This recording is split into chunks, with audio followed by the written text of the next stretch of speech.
Welcome back to Old War Stories with Uncle Jay. Have you ever salted a slug? I did. I was a teenager, and we had a lot of slugs around when I was living at my parents' house. There were tons of these fucking things. And I had heard about this, I think, from like Beavis and Butthead. So I guess, about 16, going on 17, somewhere in there. And Beavis and Butthead was playing new on MTV back in the day. And I know the sun is like, it's just where it's setting, and it's going to keep moving its way up until I can't see anymore. But anyways, the slugs were there. Oh, and when I was a kid, we used to have the whole fam damly over for my birthday party, my sister's birthday party, or what have you, and we just have like a barbecue in the backyard, stuff like that. And my dad used to go around after the party and find the errant beer bottles that just have like that much left in them that somebody didn't finish for whatever reason. I don't know why people do that. If I have a beer, when I'm done with that thing, it's going to be empty. Oh yeah, there's going to be the little drippy drops in the bottom there. That you can't help. But that fucker is going to be empty if I'm going to drink a damn beer. So I don't know what the hell. Joe81X does that too. He leaves like this much beer in there. Oh, it's warm. I said, well, you're not drinking fast enough. What the fuck? Don't leave it. That's alcohol abuse. Anyways, my dad had these little metal foil tins, and they were short. Maybe they were meant to be disposable ashtrays. I don't know. But he had these things, and he would pour the leftover remnants of the beer in there. And then he'd leave them out in the backyard.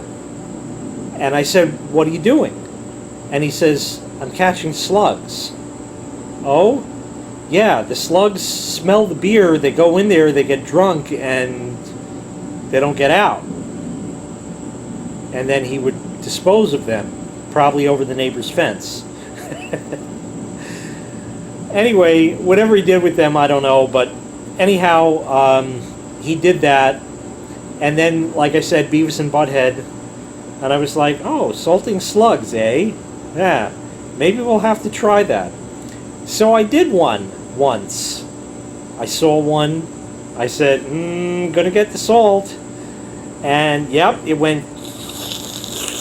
And the thing is wriggling and writhing in pain and dying and shit. And it was cool to watch as a reckless teenager.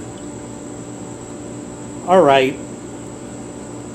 So I salted one. Another time I found another one. I salted that one. And then one time my cousin was over. And I said, oh man, you ever salt a slug? He's like, wait, what? I was like, yeah. And I went and I got the salt and we salted a slug. And he's like, oh shit. Look at that fucking thing. So we left it there. Well, that was a bad idea because what happens is they turn to like glue. And this slug got stuck to the steps. We had these slate steps, and he got stuck there.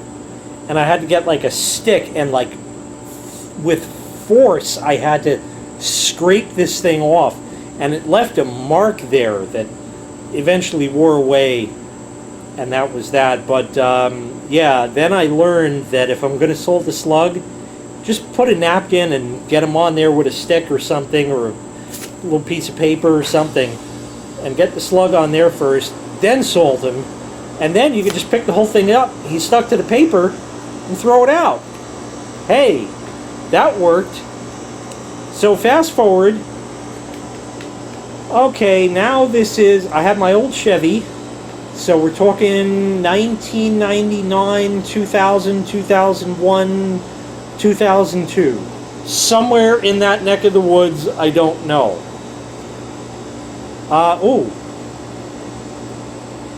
No, maybe I didn't have the old Chevy yet. It could have been as late as '03. So in '03, I was 24. Yeah, 23, 24. My sister had rented an apartment, a basement apartment of somebody's house. And it had a separate entrance from the backyard, or actually around the side. You go around the side and there were these concrete steps.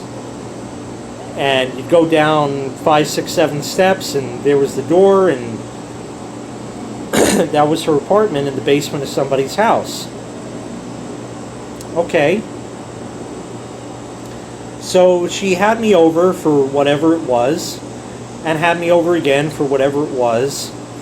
And I had noticed that these concrete steps were green and mossy and moldy and disgusting.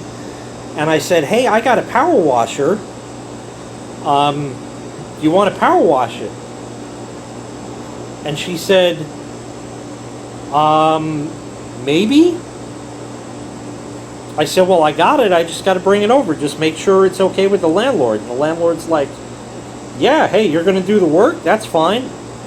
So, anyways, we got the power washer. And I had learned that the power washer, I just had an electric one, and still do actually today. I had learned that the power washer didn't always get rid of all the grease. So I had learned that if I took a spray bottle and put bleach in it, mixed with some water, and sprayed it down first, it worked fan-fucking-tastic. So there's your $5 tip. Get a spray bottle, or better yet, a pump-up sprayer, mixed with like bleach and water 50-50, and spray down whatever you're going to power wash first. Like if I'm going to do my big PVC fence, I would spray down one section with the bleach, then go to the next section, or I'll go this way in the camera. So I'd spray down one, and then I'd spray down the next one, and then I would go back and power wash this one. When I was done with that section of fence, I'd go to the third one, spray that with bleach, and then power wash the second. Then I'd spray the bleach on the fourth one and go to the third, power wash that, and so on and so forth down the line.